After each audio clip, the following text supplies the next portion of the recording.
So, yun ang ano, binagyo ang mga lagan. So, dito tayo sa Babac Port or Port of Babac. So, pauwi na tayo sa Davao City.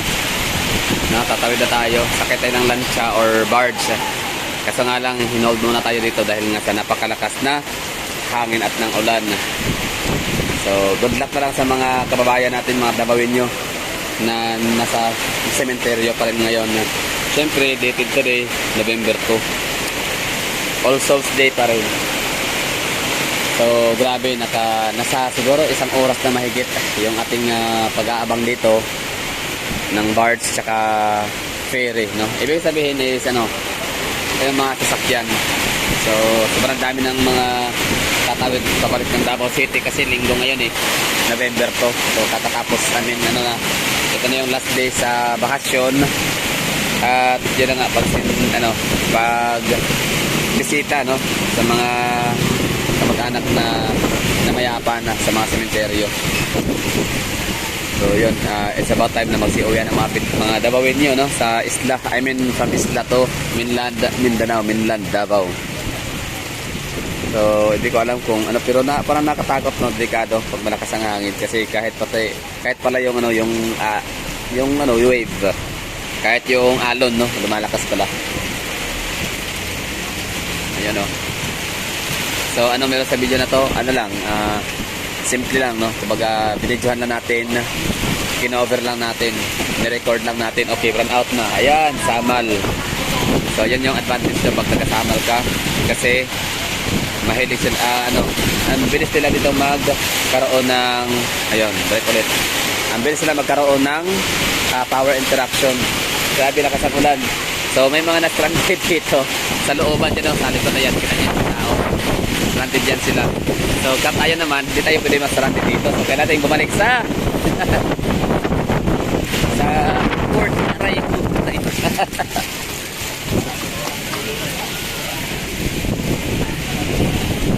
So daming tao, daming mga nasasakyan pa. Ayun, pinapapasok ko kami gwardiya dahil para safe. So first time ko to naabutan ng ganito kalakas na ulan, bagyo. May bagyo ba? May low pressure area ba? May main low pressure. So lakas ang hangin.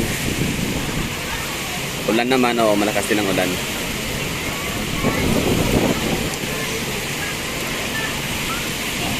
Diba? So ito yung hitsura, ha, Davao City. So ito yung ganap dito sa Samar Island.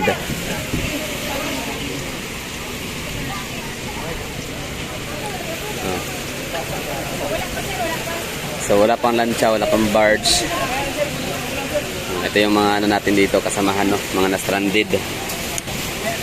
Update. Hindi naman stranded, kakaano lang naman kakaulan lang. Pag turn natin ang ating camera, agad yan. Tapos may ang konti umulan.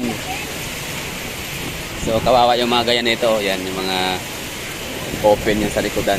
Kasi tapos may mga nakasakay pa, yung mga back ride. So sila yung kawawa pag itong sitwasyon pag ulan. Pero siyempre naman ulan lang naman yan. Pinoy tayo malakas, basta gala, okay lang yan.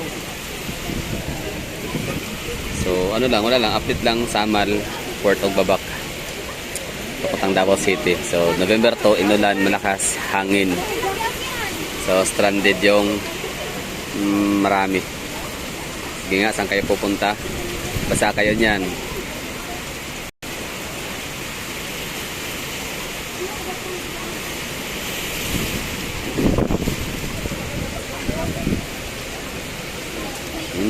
Mga yan, mga Indian. Ito pala yung sasakyan nila kanina. Kita ko ako, di pa rin pala sila nakaalis na. So ginawa nila para hindi sila babasa dito sila bumaba. Mga kabayang Indian National. Kababayan, hindi pala mga Indian National pala, mga bisita pala or mga ibang lahi.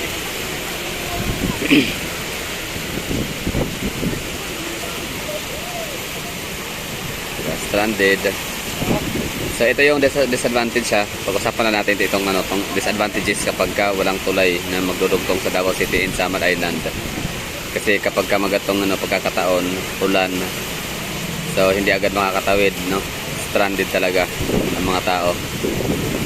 Kasi mga nagmamadali, may pasok kunyari, no? Kung araw man, at weekdays. Siyempre may pasok mga yan, may mga pasok ng mga tao, may trabaho. So di ka agad-agad makakatawid kasi nga nakaasa, nakadepende lang sa barge. So what if kung sumama ang panahon gaya nito, low pressure area, so wala talaga magiging biyahe.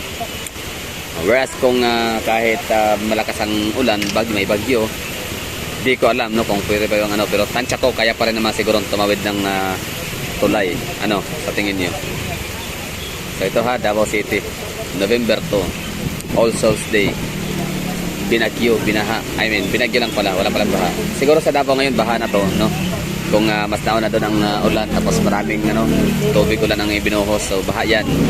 Sa mga, hindi man lahat ng pangunahing kalsada, kumbaga particular lang talaga sa mga catch basin area. For example, Damusa, no, sa may Lanang, tapos sa may somewhere in Panakan, sa Asa, and saan pa, no, sa may Bangkal, Matina, Rojas, no, sa may Boulevard area. So Fatima, dyan sa may barangays, ano bang barangay dyan? Barangay 7E, tama no? No, hindi pala 7E, barangay, barangay yung mga Piapi Boulevard, mga ganyan. Basta dyan na area, mga Fatima, mga Punsi, mga Guerrero, Chavez, although hindi naman lahat, no. So may dyan, medyo bumaba yun sa may Santa Ana, banda sa may likuran, so binabaha rin yan dyan. Pero ang maganda din naman sa Davao, kasi 1 oras, 2 oras, 3 oras, huhupa na din naman, magsasubsides na. Kasi hindi naman barato yung namin, mga drainage, mga kanal.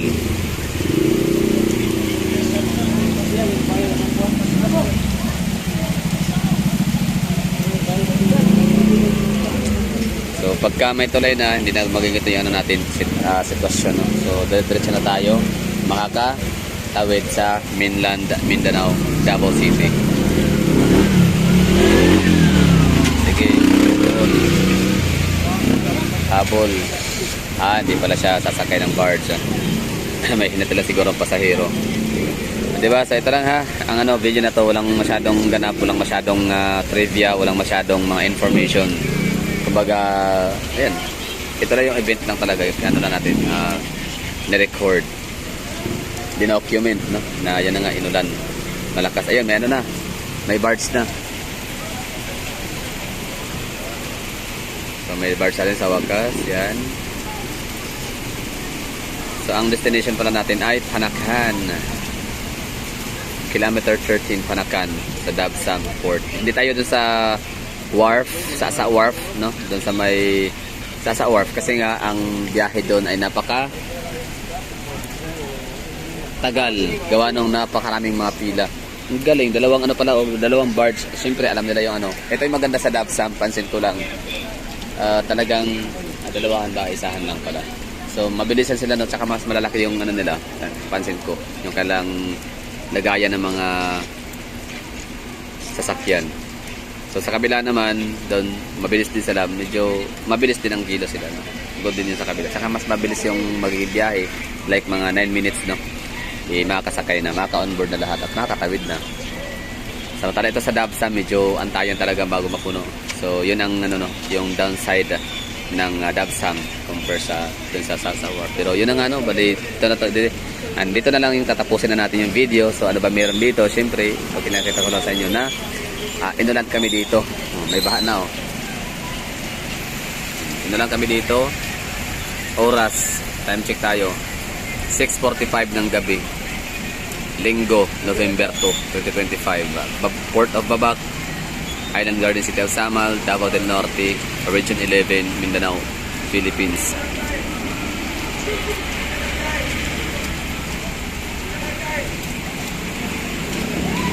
Okay na, thank you for watching. Ingat ha sa mga makapanood nito. Laging magdala kayo ng tent kung meron kayong mga outing kagaya niyan, dala niyo yung mga sasakyan, dapat meron kayo ng dalang tent para hindi mabasa yung mga nasa likod kagaya nito, for example, di ba? So meron silang tent, so safety ang kailang mga kasamahan sa outing na nasa likod nakasakay, nakasama pa. Lord, sabay ko Lord.